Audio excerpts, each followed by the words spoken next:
तुम्हारे जैसा शिष्य पाकर मैं अपने आप को धन्य समझ रहा हूं। शिष्य से हार जाने से और बढ़िया गुरु दक्षिणा क्या हो सकती है? मुझे तो दुर्योधन पर गर्व है। दुर्योधन, बहुत ही शीघ्र तुम दुनिया के सर्वश्रेष्ठ गदाधर बनोगे। यशस्वी भव।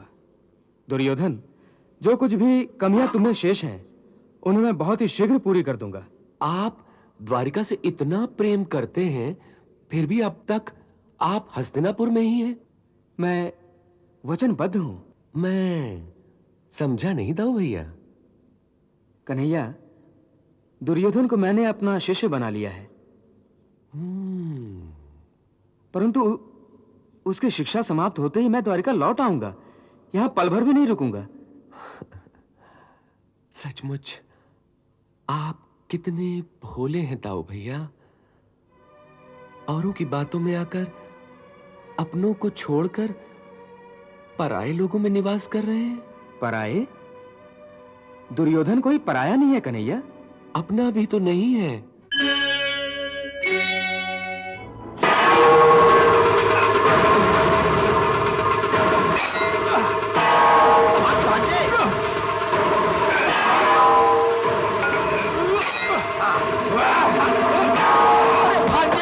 भांजे संभाल के भांजे।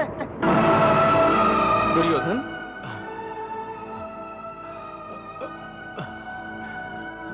तुम तो विचलित हो गए हो। तुम्हारा ध्यान किधर है? हाँ, आओ। दुर्योधन, अगर श्रेष्ठ गदाधर बनना है तो मन की एकाग्रता अत्यधिक जरूरी है। जी, आओ।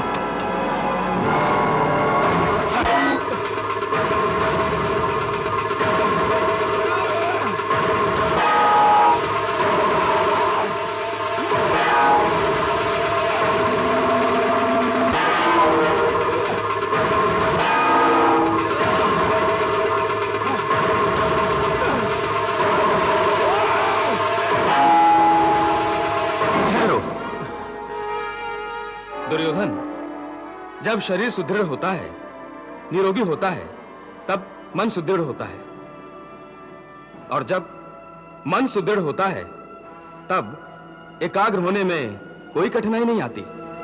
समझे? और एक बात, जब तुम युद्ध करोगे और तुम्हारा ध्यान कहीं और होगा तो साधारण शत्रु भी तुम्हें मात कर देगा। परंतु तुम एकाग्र होकर युद्ध करोगे तो असाधारण शत्रु को भी आसानी से मात दे पाओगे। समझे? आओ।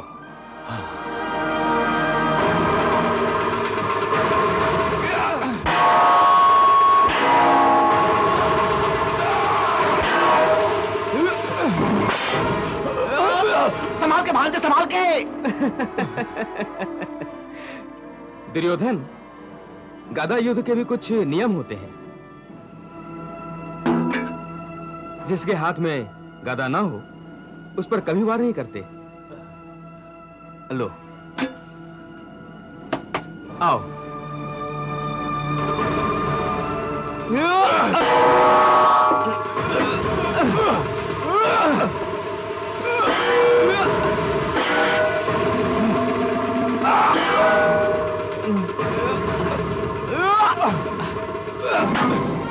दुर्योधन, एक महत्वपूर्ण बात यह है कि गदा युद्ध खेलने वाले योद्धा के कमर के नीचे कभी वार नहीं करते।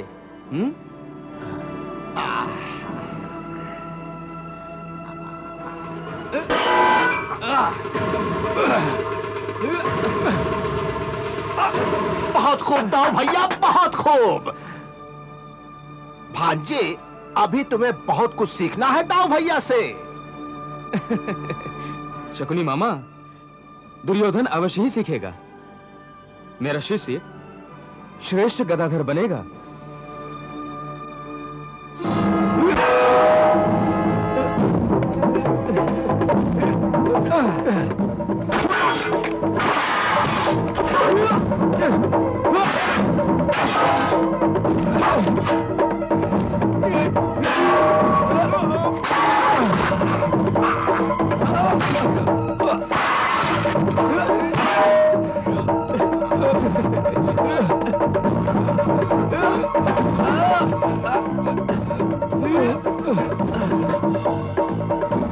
द्वारकाधीश वाह, वाह द्वारकाधीश वाह।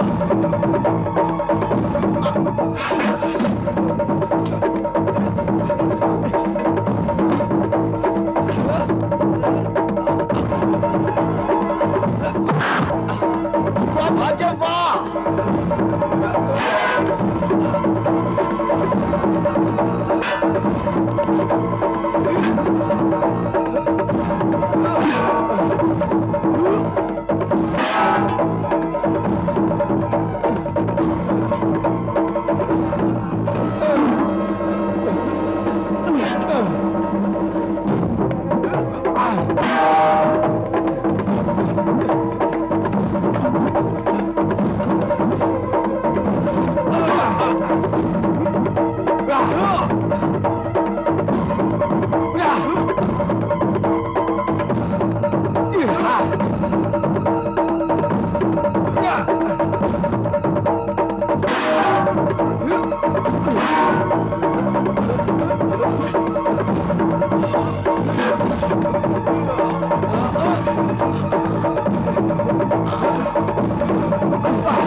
वाह भांजे वाह।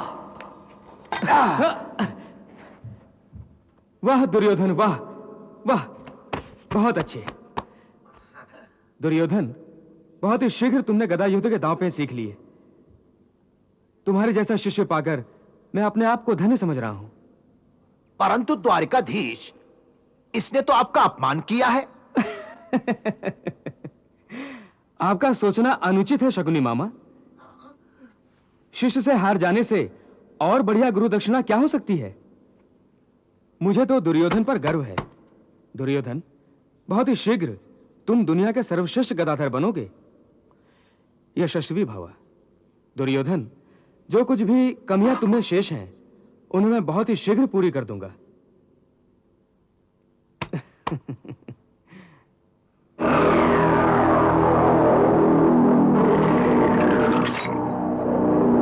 चार और एक पांच, भांजे पांच, यानी 5 पांडव। आज मैं बहुत प्रसन्न हूं दुर्योधन, बहुत प्रसन्न, क्योंकि तुमने आधी लड़ाई तो जीत ली है।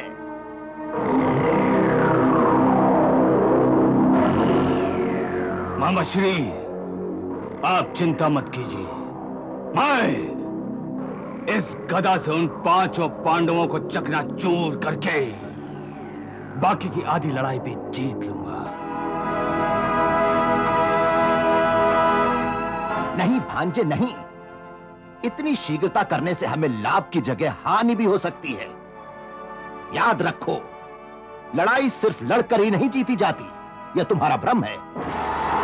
लड़ाई नीति से भी जीती जा सकती है, समझे?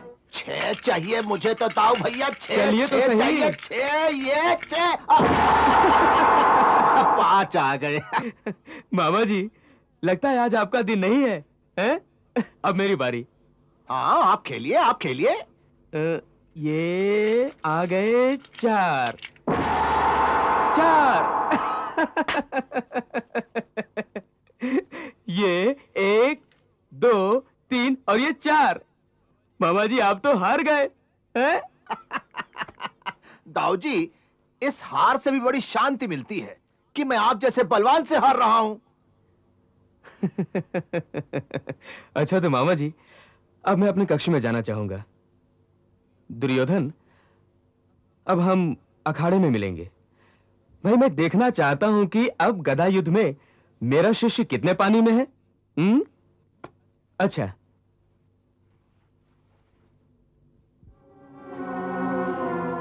मामा श्री, आप हार गए।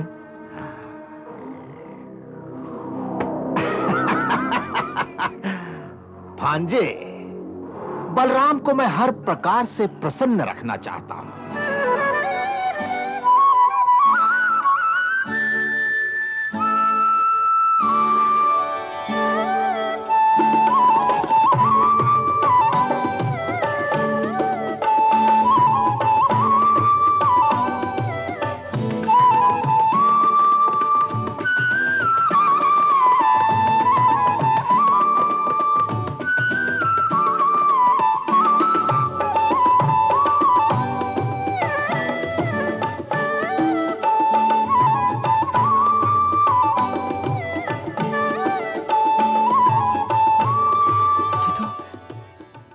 तो मेरे कन्हैया की मुरली की आवाज है।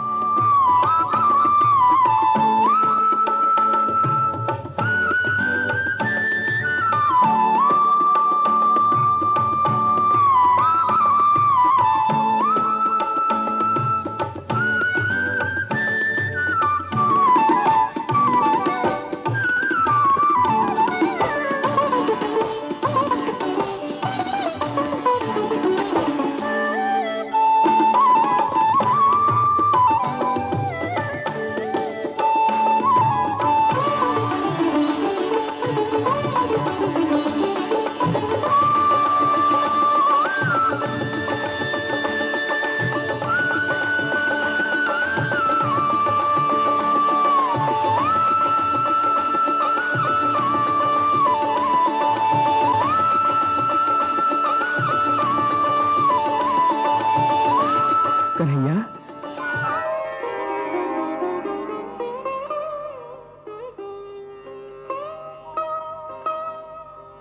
प्रणाम दाऊ भैया। आयुष्मान भव कन्हैया, आयुष्मान भव। कन्हैया, तुम्हें यहां देखकर मैं बहुत प्रसन्न हूं। मैं भी आपसे मिलकर अति प्रसन्न हूं दाऊ भैया। कितने दिन हुए मेरी और आपकी भेंट नहीं हुई।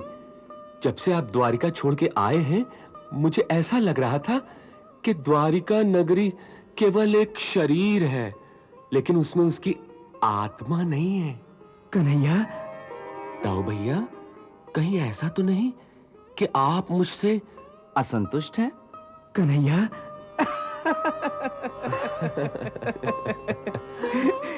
ये कैसे हो सकता है कन्हैया? तुमसे असंतुष्ट होने का मतलब है अपने आप से संतुष्ट होना। तो फिर आप द्वारिका क्यों नहीं लौट रहे? वहां सब आपकी प्रतीक्षा कर रहे हैं। और हां, रेवती भाभी तो बहुत बेचैनी से आपकी प्रतीक्षा कर रही हैं। कहीं ऐसा तो नहीं कि अब आप हस्तिनापुर में डेरा डालेंगे? नहीं कन्हैया, ऐसे विचार कभी मन में भी ना लाना। ना मैं अपने कन्हैया से दूर रह सकता हूं और ना ही कभी द्वारिका के बिना किसी और नगरी के बारे में विचार कर सकता हूं। आहा, आप द्वारिका से इतना प्रेम करते हैं, फिर भी अब तक आप हस्तिनापुर में ही हैं? हाँ कन्हैया, मैं वचनबद्ध हूं। वचनबद्ध? हाँ मैं समझा नहीं दाऊ भैया। कन्हैया, दुर्योधन को मैंने अपना शिष्य बना लिया है, परंतु उसकी शिक्षा समाप्त होते ही मैं द्वारिका लौट आऊंगा। यहां पल भर भी नहीं रुकूंगा। सचमुच आप कितने भोले हैं दाऊ भैया। औरों की बातों में आकर अपनों को छोड़कर पराये लोगों में निवास कर रहे हैं। पराये? दुर्योधन कोई पराया नहीं है कन्हैया। अपना भी तो नहीं है। पांडव हमारे हैं, क्योंकि उनकी माता कुंती हमारी सगी बुआ है। कौरव तो पांडवों के भाई हैं, इसलिए हम उन्हें अपना मानते हैं। नहीं कन्हैया, तुम्हारे इस विचार से मैं सहमत नहीं हूं और इस विषय में मैं तुमसे और कुछ भी कहना या सुनना नहीं चाहता। बस दाऊ भैया, बस मुझे इसी बात का भय था, इसीलिए तो मैं स्वयं चल के आपसे मिलने यहां आया। कन्हैया, मैंने दाऊ भैया, मैं आपके बिना नहीं रह सकता। चलिए ना वापस द्वारिका मेरे साथ। कन्हैया, तुम्हारे मन में जो बालक छिपा है ना, उससे मैं बहुत प्यार करता हूं। कन्हैया, सचमुच तुम एक बालक की तरह निश्चल हो। तो फिर कन्हैया, मैंने कहा ना, दुर्योधन की शिक्षा समाप्त होते ही मैं स्वयं द्वारिका लौट आऊंगा। यहां पल भर भी नहीं रुकूंगा। अब तो तुम मुझसे असंतुष्ट नहीं हो ना? ठीक है दाऊ भैया, जैसी आपकी इच्छा।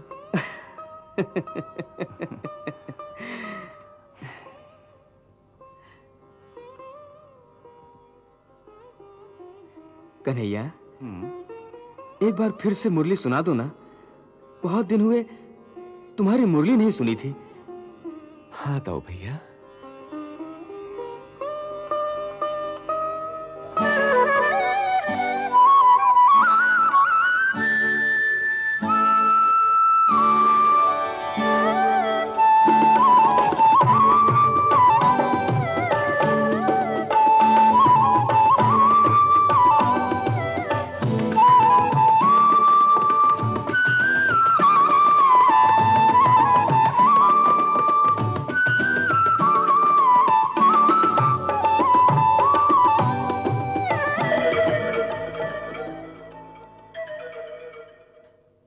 हाँ? कन्हैया, कन्हैया, कन्हैया,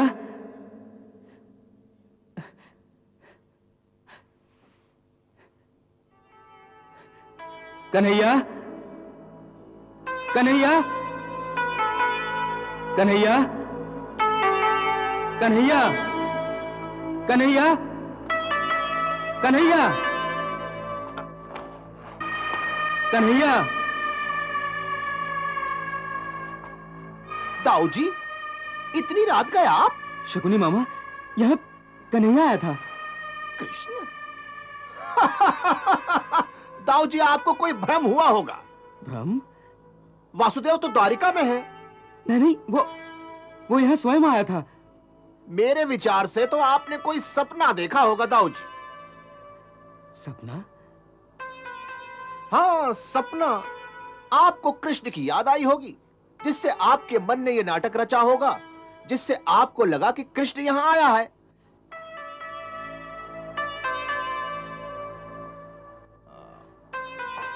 हो सकता है, हो सकता है।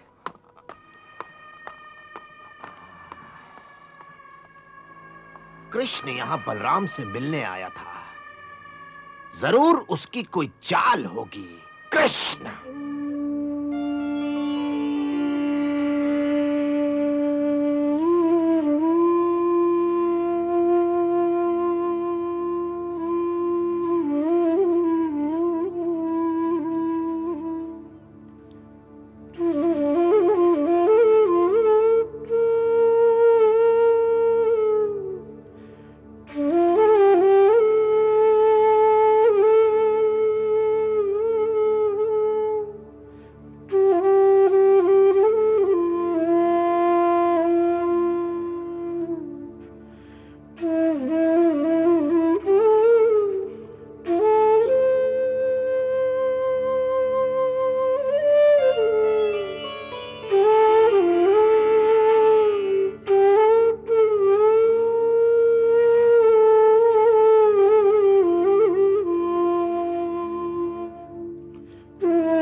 भगवान, कहो देवी। आज आपकी मुरली के स्वर व्याकुल हो गए थे। मुझे ऐसा लग रहा था जैसे आप किसी को मना रहे हैं। देवी, मैं तुमसे कुछ छुपा नहीं सकता। मैं दाऊ भैया को मना रहा था, उनसे विनती कर रहा था कि वे द्वारिका वापस लौट आएं। इसका अर्थ आप हस्तिनापुर होकर आए हैं। देवी, शकुनी मामा ने हमारे भोले भाले दाऊ भैया को जाल में फंसाया है, इसीलिए मैं उन्हें सावधान करने गया था। परंतु दाऊ भैया मेरी बात समझने के लिए तैयार ही नहीं है। इसमें आप इतना व्यथित क्यों हो रहे हैं प्रभु? व्यथित? तुम तो जानती हो कि मानव का भूत मैं हूं, उसका भविष्य भी मैं ही हूं। इस विश्व का निर्माण मैंने ही तो किया है। मैं ही सूर्य हूं, मैं ही चंद्र हूं, मैं ही वायु हूं, मैं ही अग्नि हूं। अखिल चराचर में मैं ही समाया हुआ हूं। मैं ही वर्तमान हूं और भविष्य भी मैं ही हूं। इसलिए भविष्य में जो कुछ भी होने वाला है उसका मुझे पहले से ही ज्ञान होता है। इसी कारण मेरे मन में भय उत्पन्न हो रहा है देवी, और ताऊ भैया को समझाने के लिए भी मैं इसीलिए गया था, क्योंकि भविष्य में अनर्थ होने वाला है, उसी की चिंता मैं कर रहा था। भगवान, आज आप ऐसी निर्मम बातें क्यों कर रहे हैं? रुक्मणी, भविष्य में निर्मम संहार होने वाला है, भीषण युद्ध होने वाला है, जिसमें भाई भाई का प्राण हरण करेगा, पिता पुत्र का, शिष्य गुरु को जीवित नहीं छोड़ेगा, और गुरु शिष्य को लहू के सारे नाते लहू से नहाएंगे। हां, लहू के सारे नाते लहू से नहाएंगे रुक्मणी। वास्तव भयंकर है, महाभयंकर है।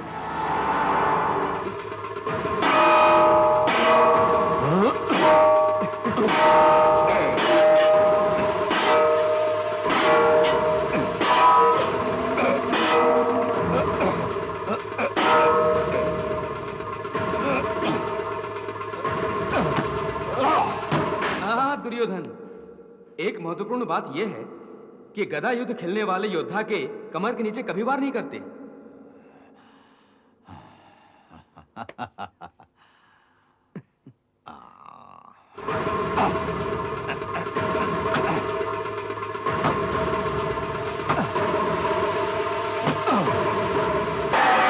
दुर्योधन, गदा युद्ध के भी कुछ नियम होते हैं। जिसके हाथ में गदा ना हो उस पर कभी वार नहीं करते। लो।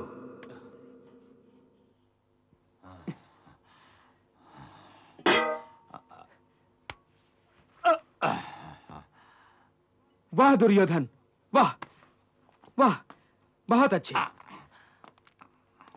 मैं तुम पर प्रसन्न हूं दुर्योधन। आज गदा युद्ध में तुमने जो अपनी प्रतिभा का प्रदर्शन किया है उससे मैं बहुत प्रभावित हूं। दुर्योधन, सचमुच तुम एक महान गदाधर बन गए हो, और मुझे गर्व है कि तुम्हारे जैसा एक महान गदाधर मेरा शिष्य है। ताऊ जी, इसका मतलब कि दुर्योधन की शिक्षा पूरी हो गई है? अवश्य शकुनी मामा, अवश्य ही।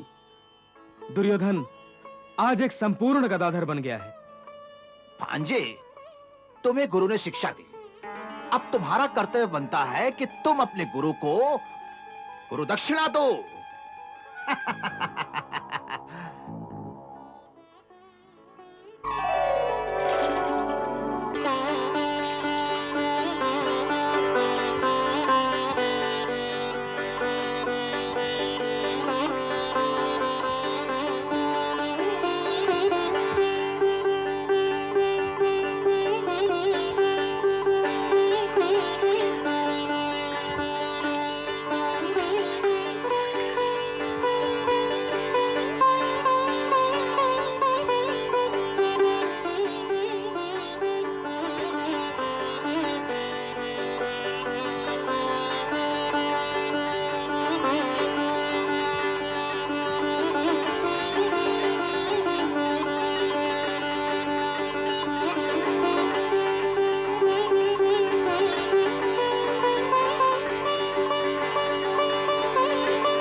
आयुष्मान भव दुर्योधन, आयुष्मान भव।